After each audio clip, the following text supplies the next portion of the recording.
fenômeno de mega-igreja, que é um fenômeno que já ocorre nos Estados Unidos desde meados de década de 80, é uma resposta, de um lado, ao divisionismo protestante, ao declínio das denominações, mas também aqueles fenômenos que eu trouxe há pouco, do que a gente chama de privatização da fé. A fé ela está circunscrita ao âmbito pessoal, ao âmbito privado, a gente não deve expor a fé em público. Então, as mega-igrejas são a tentativa de resposta a esses fenômenos todos que a gente está colocando aqui introdutoriamente.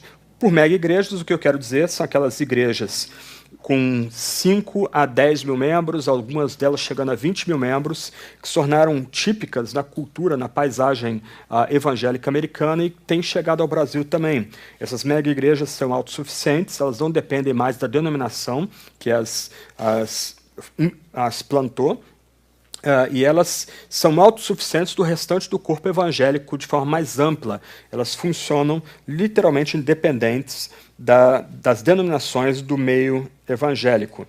Algumas marcas das mega-igrejas: edifícios funcionais. Para quem curte aí um pouco de história da arquitetura cristã, as mega-igrejas não têm nada a ver com as igrejas da Idade Média ou do período românico ou do período da Reforma, que ainda haviam templos bonitos protestantes, né? As mega-igrejas são basicamente um fenômeno que lembra muito um shopping center. Elas são multifuncionais os seus prédios. Elas não apenas servem para culto, mas podem servir para um bom jogo de futebol, no intervalo de um dos cultos ali, ou no sábado. O templo ali vira uma quadra. Podem servir para shows evangélicos, para encontros sociais. Você tem 3, 4 lojas diferentes, se bobear tem até barbearia e outras coisas dentro dessas igrejas também, mas os prédios são funcionais, eles não são bonitos, eles não comunicam nenhum tema da doutrina cristã, eles simplesmente servem à comunidade. Há uma ênfase em música contemporânea, há uma ênfase em pregadores carismáticos, muitas vezes a mensagem é centrada em autoajuda, é uma resposta aos pontos que, deixa eu voltar aqui, que eu alenquei há pouco, né? Relações frágeis, consumismo, religião pessoal centrada em si, duplicidade religiosa, repúdio ao autoritarismo religioso. Então, por exemplo, você pega um pregador típico de uma igreja, ele não tem gola clerical, ele não tem a beca, ele não usa terno, gravata, geralmente vai usar uma roupa bem chamativa, uma roupa, ele tem lá seus 50 anos, mas está usando a roupa de um garotão de 20 anos, mais ou menos aí. Então, a ideia ali é ele tentar evitar conscientemente todas as marcas que remetam-no à autoridade religiosa como era no passado, né? Muita ênfase em eventos também.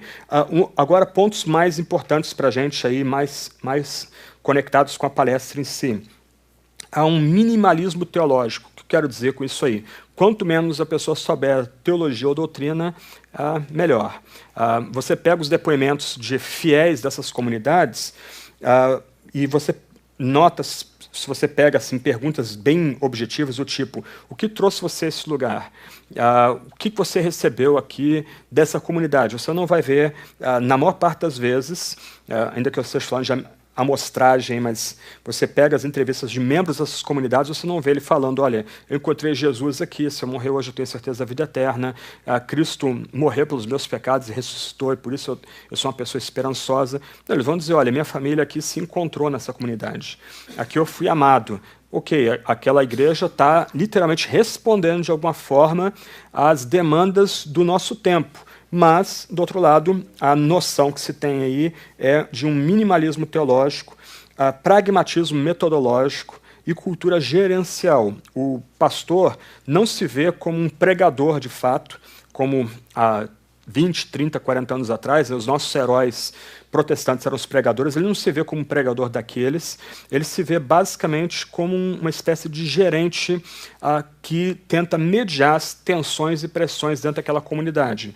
É muito engraçado quando um pastor desse, por exemplo, tem algum jovem fazendo biologia, ou física, ou filosofia, que ele entra em crise, a primeira coisa que ele faz é procurar os teólogos, os professores deles, para ligar: e olha, eu estou passando essa situação aqui, você tem algum livro que você pode me indicar, um preletor que você pode me indicar para falar aqui sobre evolução? negacionismo, o ateísmo aqui na igreja, é muito engraçado porque esse homem não se preparou para esse tipo de demanda, para esse tipo de embate, e ele nem requer esse tipo de questão dentro da sua comunidade. Ele se vê basicamente como uma espécie de burocrata eclesiástico tentando manter as tensões e pressões dentro da comunidade. Com isso, gera-se uma comunidade sentimentalista, emocionalmente imatura. Sua fé é basicamente centrada em clichês, em palavras de efeito, muitas vezes vazias de significado, e completamente impaciente com a argumentação teológica mais embasada. Eu acho muito engraçado, principalmente nesse ambiente virtual, algumas vezes você está no meio do debate ali e as pessoas estão tentando argumentar seriamente, né, colocando argumento contra argumento, e sempre tem um que entra. Esse argumento esfria, esse tipo de debate esfria a fé. Tem milhões se perdendo sem Cristo. Tá? Ok, ela se sente muito espiritual, muito crente, mas, na verdade, o ponto dela é que ela foi criada num ambiente que não tem paciência com esse tipo de argumentação, até que ela se veja numa situação que ela precise tratar mais seriamente algum ponto da fé cristã. Mas é muito interessante, por exemplo, essa questão de sentimentalismo, imaturidade emocional. Você vê pessoas criadas nesse ambiente, e aí não toca só mega igrejas, mas mesmo igrejas menores que são guiadas por esse tipo de princípio, né, de mercado religioso, mas você vai conversar com as pessoas, elas são emocionalmente, afetivamente infantis, elas não cresceram. Elas leem alguns salmos, elas ficam escandalizadas, ou elas passam por cima dos salmos. Né? Vai ler Salmo 137, uma comunidade dessa aí vai ser gritos de horror e pavor, o texto é inspirado, etc. e tal. Aquele tipo de a indignação santa do salmista não cabe dentro desse tipo de comunidade.